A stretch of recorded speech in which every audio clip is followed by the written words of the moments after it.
process of meditation.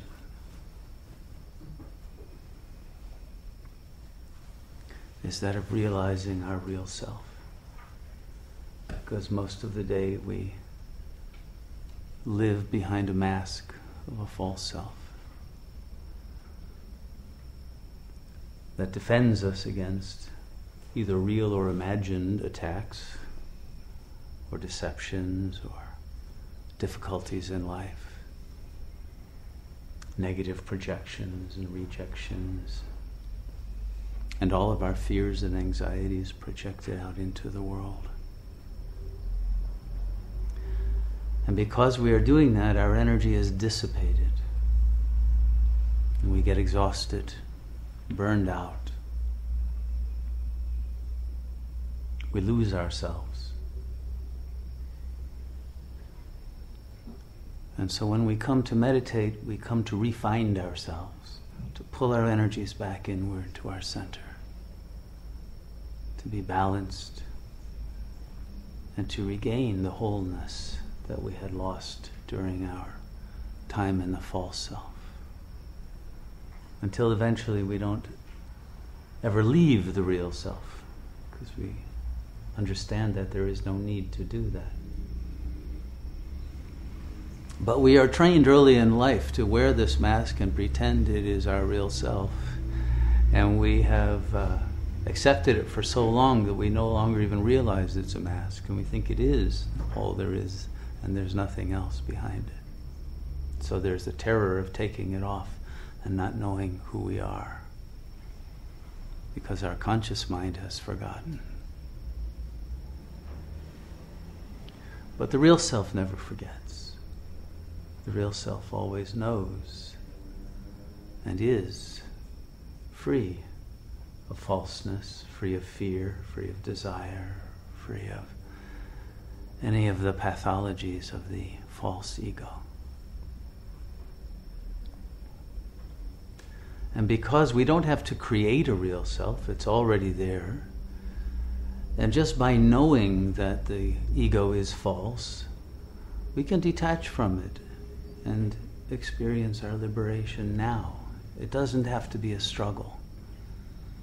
The ego itself creates the narrative, oh, this is hard, this will take years, lifetimes. But that's the ego's own anxiety against achieving liberation. You mustn't believe that narrative.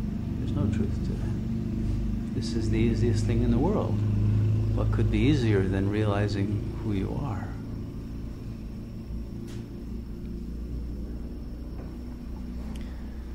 But it becomes easier if we use all of our powers of selfhood to achieve liberation, not just one or two.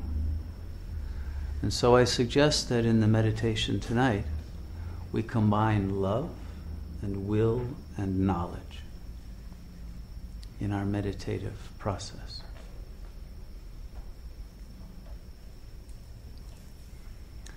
If there is love for God, or for the real self, or the source, or the supreme reality, or your beingness, however you want to language it to yourself, that which is the ultimate perceiver of your world, of your consciousness, the deepest, innermost sense of selfhood. If you have love for that, then that love will bring you to your center. And the more intense that love is, the more devoted you are, the more intense desire there is to reach liberation and to know God directly as yourself, then the easier and quicker that path is. But also use your will.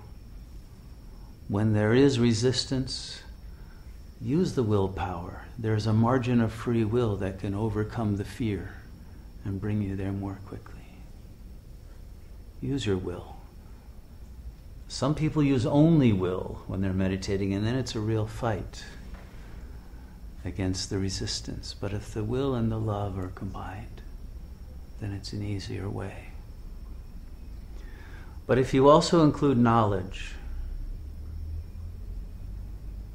which is the supreme knowledge that all is one. We are all created by a supreme intelligence. This is a system, this world. Even the naturalists know that. Even the biologists and the quantum physicists know that we're all interconnected. Yogis should certainly know it. But if we're connected and if we are one, it must be that we are one as consciousness. Because there cannot be oneness outside of consciousness. Otherwise you have two billiard balls crashing or fleeing, but you don't have oneness. So our oneness must be the oneness of a single whole consciousness that contains the universe. Once you have that knowledge, then it's very easy, combined with love for that supreme intelligence and the will to achieve liberation from the illusion of separateness and disconnection, and the knowledge that you are that already will bring you very quickly into the state of inner silence and peace and stability as the supreme perceiver.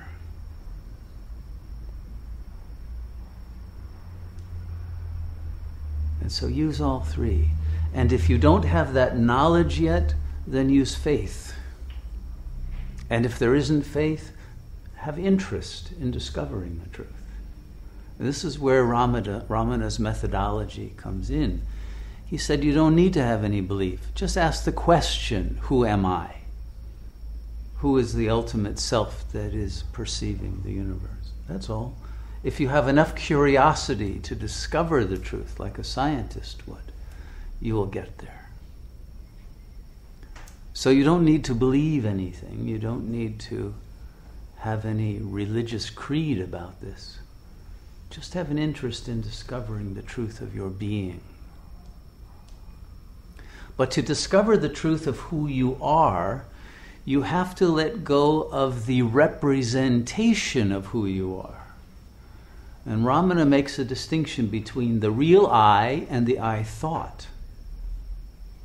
If you're dwelling at the level of thought, which is a representation of the self, the I that appears in language, in any language, whether it's yo or ich or je, doesn't matter, but any signifier for I is already alienated from the real I that is projecting itself into language.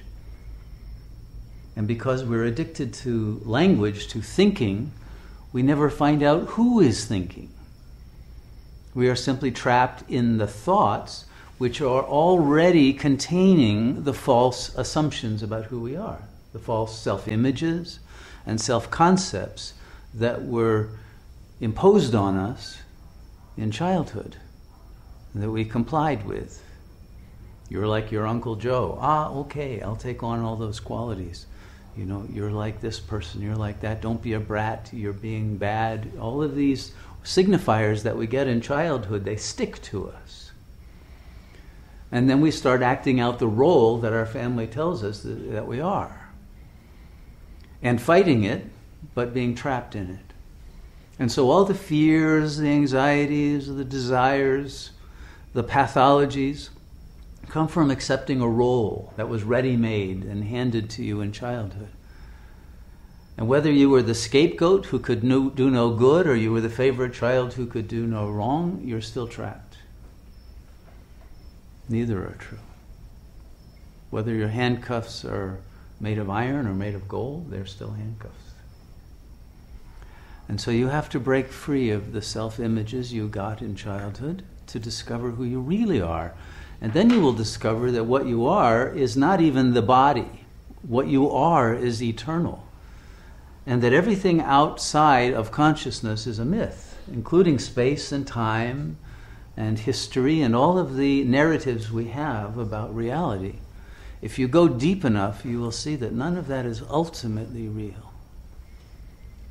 And then you'll experience the freedom of being the unborn self, unconditioned, unlimited,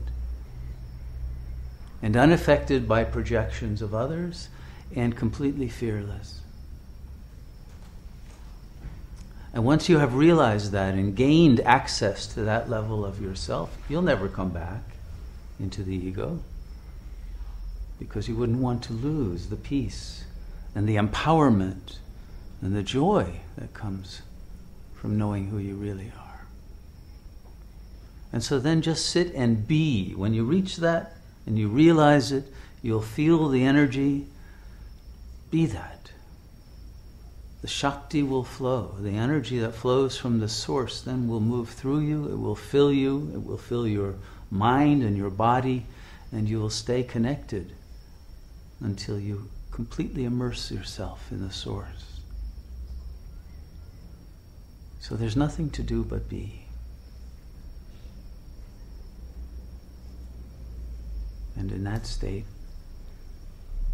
you'll be able to live your life with grace, with wisdom, with clarity, with real meaning and purpose, and with real love. And be a blessing to the world and help others to realize their godhood as well. This is a time in which people are crying out for truth, for love, for light, for wisdom, for integrity. And the more of us who can be lights to the world and live in that state, the more we can help the whole world face the unprecedented challenges that we now face of climate change, social, political, financial breakdown on a world scale. All of these crises can only be overcome through a spiritual approach, through the transformation of our own identity and the re-empowerment of our being. It's not about converting someone or convincing someone, but be that, and they will feel your energy field, and they will gain power from your presence that is fearless and unshakable in the midst of a changing world that is completely confused and completely without any foundation anymore.